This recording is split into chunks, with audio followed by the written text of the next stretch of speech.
بسم اللہ الرحمن الرحیم۔ شروع اللہ کے پاک نام سے جو بڑا مہربان نہایت رحم کرنے والا ہے۔ معزز سامعین، السلام علیکم۔ ہمارا آج کا موضوع گفتگو ہے حضرت عمر کا پیغام دریائے نیل کے نام۔ مصر میں زمانہ جاہلیت سے یہ دستور چلا آ رہا تھا کہ جب بھی دریائے نیل ٹھہر جاتا تو ایک حسین اور خوبصورت لڑکی کو قتل کر کے دریا کے حوالے کر دیا جاتا تو دریائے نیل پھر حسب معمول چل پڑتا۔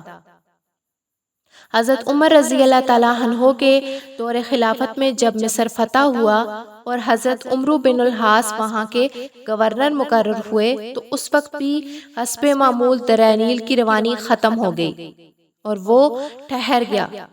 اس موقع پر حضرت عمرو سے لوگوں نے اس دستور کا ذکر کر کے اس کے مطابق عمل کی اجازت چاہی۔ حضرت عمرو نے فرمایا کہ یہ جاہلیت کی رسم ہے، ہم ایسا نہیں کریں گے، البتہ امیر المومنین حضرت عمر سے میں مشورہ کروں گا۔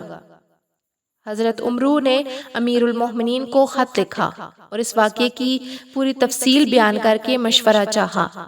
امیر المومنین حضرت عمر نے اس کے جواب میں دریائے نیل کے نام ایک چٹھی روانہ فرمائی اور حضرت عمرو کو لکھا کہ وہ چٹھی دریائے نیل میں ڈال دیں۔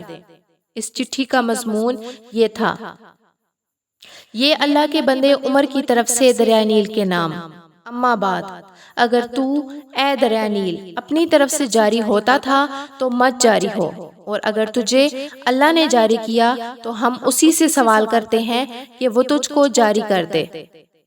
حضرت عمرو بن العاص نے یہ چٹھی دریائے نیل میں ڈال دی۔ ڈالنا ہی تھا کہ دریائے نیل خوب تیزی کے ساتھ رواں ہو گیا۔ معزز سامعین، اس واقعے کا ذکر کرنے کا مقصد یہی تھا کہ ہم اس بات کو سمجھ سکیں کہ انسان کا اللہ کی ذات پر یقین و ایمان پختہ ہونا چاہیے۔